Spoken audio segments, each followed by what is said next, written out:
Right, so, coast to coast for farmers. Wat presies behels hierdie besigheid? Dis 4 ouens wat besluit het, hulle gaan met jetskis reg om Suid-Afrika ry. Hoekom doen hulle dit? Eerste ding dog ek, hulle is heeltemal mal.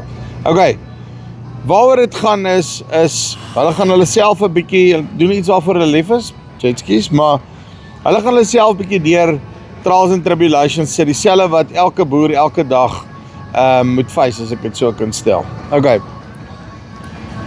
Ons sit op hierdie stadium in 'n plek in Suid-Afrika waar daar, ek nie net Suid-Afrika nie, wêreldwyd, waar daar 'n ongelooflike groot, dit voel amper so 'n aanval op die familieboer is. En dit voel vir my of die hele stelsel opgestel is om die kapitaal uit ons grond uit te trek. Jy weet nie wat moet jy doen om winsgewend te wees nie, en is meeste van die tye faktore wat uit jou beheer uit is. Jy kan niks doen aan kunsmispryse nie, jy kan niks doen aan daai goede nie. En dan die res van die mense neem net aan dat, luister, 'n boer sal okay wees, want ons is resilient en Aragat, nie daai ene vergeet nie, en dit is juist daai domme strand, nê, storie van hoekom ons nie kan saam staan nie, is hoekom die ding wat maak dat ons kan survive op die einde van die dag. Maar partykeer raak dit net te veel. So, jy het daai, sê hulle, motivation nodig van ouens wat net vir jou sê, luister hier, dit sal okay wees. Ons staan agter jou, daai tipe van goed, dankie wat jy vir ons doen, ensovoorts. So dis basies wat hulle beoog met hierdie ding, is ons bewusmaking te skep vir die geestestoestand van boere.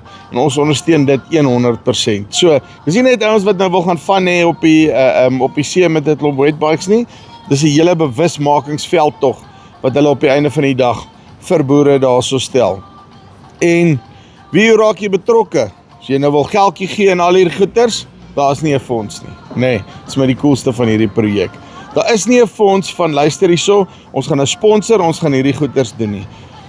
In plaas van geld gee, moet ons self verantwoordelikheid vat. Kyk hoe kan jy betrokke raak, kyk hoe kan jy in 'n plaaslike gemeenskap inklim en sê, luister hierso, want ons het jou tyd nodig, ons het julle effort nodig, ons het nie noodwendig dat daar die geld is en nou moet een van 'n ander maatskappy nou weer hierdie goeders doen en as dit mos maklik. Kom ek het ons nou my paar rand gegee, nou is die verantwoordelikheid nie meer myne nie. Raak betrokke ensovoorts en hou hierdie besigheid dop. Kyk hoe die manne daar om Suid-Afrika ry vir mans, vroue, boere, die hele lot, nê. Almal wat in die landboubedryf is, het die ondersteuning nodig. Ons sit op 'n tyd waar dit regtig nie lekker gaan nie. Die belangrikste, en as ek dit nou vir die boere kan terugsê is, nê, alles wat jy nou in jou lewe doen, survive. Survive net.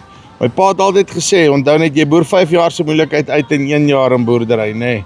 So dit gaan nou oor survival. So moet deur hierdie ding trek, son sal weer skyn aan die ander kant, en ek wil net baie dankie sê vir die ouens wat hierdie tipe van inisiatiewe na die party te bring.